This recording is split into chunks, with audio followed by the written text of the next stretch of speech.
हम में से बहुत सारे लोगों के चाचा ताया मामा पढ़ने या किसी काम से जर्मनी जाते हैं, यूएस जाते हैं, यूके आते हैं और जब वो वापस आते हैं हमारी कंट्री छुट्टियों पे तो उनके ठाठ ही अलग होते हैं। यानी उनका लाइफस्टाइल देख के और उनकी बातें सुन के ऐसा लगता है कि सारी की सारी बुराइयां हमारी कंट्री में ही हैं। बाहर तो सब अच्छा है, कुछ बुरा हो ही नहीं सकता।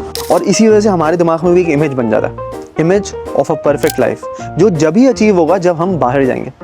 मगर वो कहते हैं ना, दूर के ढोल ही सुहाने होते हैं। कुछ चीज़ें दूर से तो बहुत अच्छी लगती हैं, मगर जब हम उनके करीब जाते हैं तो हमें उनकी बारीकियों का पता चलता है। और मेरा हरगिज़ मतलब ये नहीं है कि बाहर जाना अच्छा नहीं है या उसको कोई फ़ायदा नहीं है, मैं तो बाहर बहुत खुश हूँ। मगर मेरा कहना यह है कि हमें इन बारीकियों का पता होना बहुत ज़रूरी है ताकि हम पहले से अपने आप को उन चीज़ों के लिए प्रिपेयर कर सकें। और इस वीडियो में मैं आपको उन्हीं चीज़ों के बारे में बताना चाहता हूँ। क्यों कुछ लोग जर्मनी आने के बाद ये सोचते हैं कि शायद अपनी कंट्री में ही ठीक है। कभी कभी हमें लोगों की सक्सेस तो नज़र आ जाती है बहुत आराम से, मगर उसके पीछे की जो स्ट्रगल होती है ना, उसके बारे में कोई नहीं पूछता। जर्मनी जो स्टूडेंट वीज़ा पे आते हैं या जॉब सर्च वीज़ा पे आते हैं, शुरू में जब तक उनकी प्रोफेशनल जॉब नहीं लग जाती, उन्हें हर तरह की और जॉब्स करनी पड़ती हैं। यानी वेयर हाउसेज में भारी भारी सामान उठाने से लेकर रेस्टोरेंट्स के पब्लिक वॉशरूम साफ़ करने तक सब कुछ करना पड़ता है। ऐसी जॉब्स करनी पड़ती हैं जिसके बारे में हम अपनी कंट्री में सोच भी नहीं सकते। और क्योंकि हम में से बहुत सारे लोगों को ये करने की आदत भी नहीं होती, कई लोग इस स्ट्रगलिंग फेज के बीच में ही हार मान लेते हैं। इसी वजह से शुरू में जो भी जर्मनी आ रहा होता है, मैं उसको हमेशा ये मशवरा देता हूँ कि जर्मनी आने से पहले ही अपनी जर्मन पे फोकस करना शुरू कर दें। क्योंकि और जॉब्स आपकी कैसी लगेंगी वो डिपेंड करता है आपकी जर्मन पे। अगर आपकी जर्मन अच्छी है और आप कस्टमर से बात कर सकते हैं, आप सप्लायर से बात कर सकते हैं, तो आपकी जॉब ज़्यादातर फ्रंट एंड पे लगेगी, जो इतनी ज़्यादा मुश्किल नहीं होगी। मगर अगर आपको बिल्कुल जर्मन नहीं आती तो ऑब्वियसली आपको लेबर वर्क ज़्यादा करना पड़ेगा, आपकी फ़िज़िकल जॉब ज़्यादा करनी पड़ेंगी, जो काफ़ी हार्ड होती हैं और हर कोई ये कर भी नहीं सकता। दूसरी चीज़ जो सबसे ज़्यादा बॉदर करती है शुरू में है, वो है होम सिकनेस।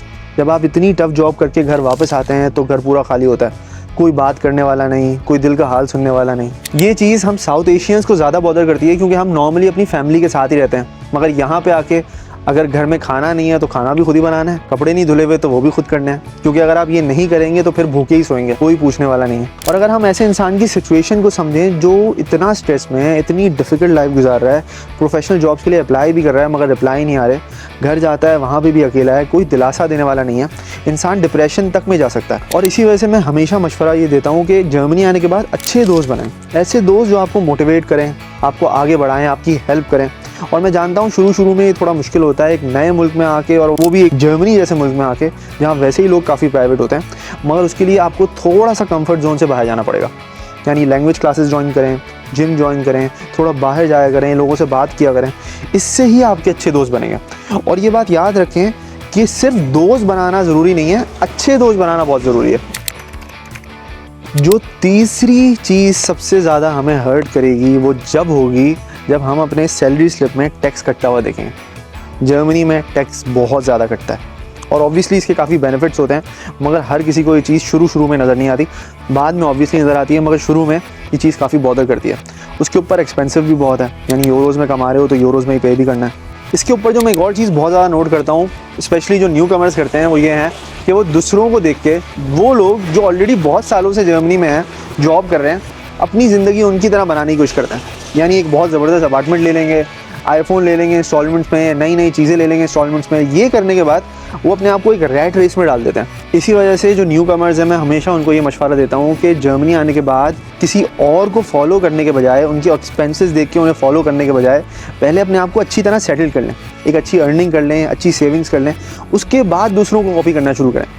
क्योंकि हमें हमेशा दूसरों की सक्सेस नज़र आती है, उनकी स्ट्रगल कोई नहीं देखता। और देखिए, स्ट्रगल तो है, किसी के लिए कम, किसी के लिए ज़्यादा, मगर है ज़रूर।